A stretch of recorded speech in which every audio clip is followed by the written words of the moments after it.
చూడండి, తోటకూర విత్తనాలు దీంట్లో ఉంటాయన్నమాట. ఇది మనం దులిపితే విత్తనాలన్నీ బయటపడతాయి. ఆ విత్తనాలు ఎలా ఉంటాయో కూడా మీకు చూపిస్తాను. చూడండి, తోటకూర విత్తనాలు.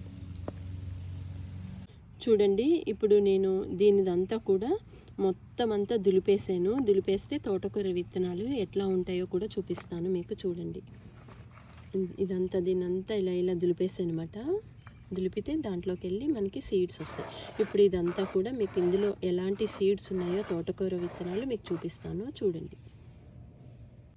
చూడండి, నేను తోటకూర అంతా కూడా దువ్వేసాను కదా, ఆ పొట్టు అంతా ఇందులో వేసాను. ఇప్పుడు ఇది ఇలా జల్లిస్తాను. ఇందులోకి వెళ్ళి తోటకూర విత్తనాలన్నీ పడతాయి. కూర విత్తనాలన్నీ చూడండి ఎలా పడుతున్నాయో, నల్లగా ఉన్నాయి కదా, అవన్నీ తోటకూర విత్తనాలు అన్నమాట. ఇలా జల్లిస్తే పైనుండే పొట్టు అంతా పైకి వచ్చేస్తుంది. చూడండి, మా ఇంట్లో వచ్చిన తోటకూర విత్తనాలు నేను ఎంత జాగ్రత్తగా పెట్టుకుంటున్నాను. ఎందుకంటే ఇవి నేను ఆంధ్ర నుండి తెచ్చుకున్నాను, అందుకనేసి. అక్కడ విత్తనాలు చాలా బాగా, మొక్కలు బాగా వస్తాయి అన్నమాట. ఈ తోటకూర చాలా బాగుంటుంది.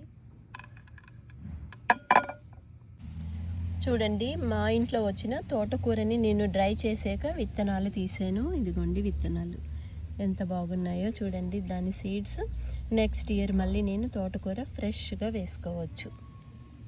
ఇది నేను ఇవాళ చేసిన పని. చూడండి, తోటకూర విత్తనాలు ఇన్ని వచ్చాయన్నమాట. ఇవాళ నేను మా తోటకూర సీడ్స్ అన్ని డ్రై చేసి విత్తనాలు తీసాను. ఇంత కష్టపడితే ఇన్ని వచ్చాయన్నమాట.